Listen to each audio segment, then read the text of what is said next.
Master Jet, meron po akong tanong. If ma-promote po ako Master Teacher 2, no chance na po ba ako mag-school head? Hide my identity po, sir. So, kung ikaw po ay isang Master Teacher 2, if ever ma-promote po kayo sa posisyon na yon, yun po ay sakop po no, ng classroom teaching na career line sa career progression. Hindi po nangangahulugan na kapag MT2 ka na ay hindi ka na pwede maging school head or school principal. Pwede pa rin po. Under po sa expanded career progression ay allowed ang switching of career lines.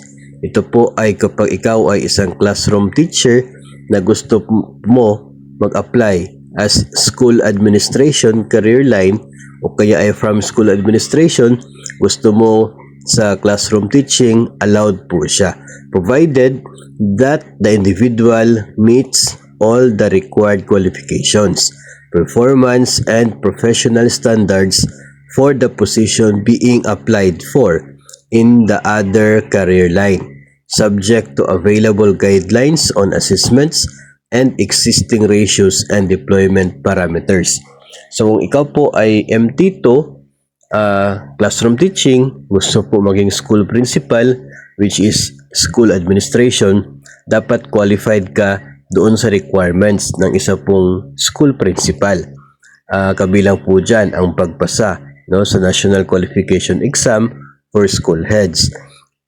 Kung ikaw ay passer, tapos MT2 ka na ngayon, tapos naisip mo na kapag expand career progression, gusto niyo maging school principal, pwede pa rin po yun.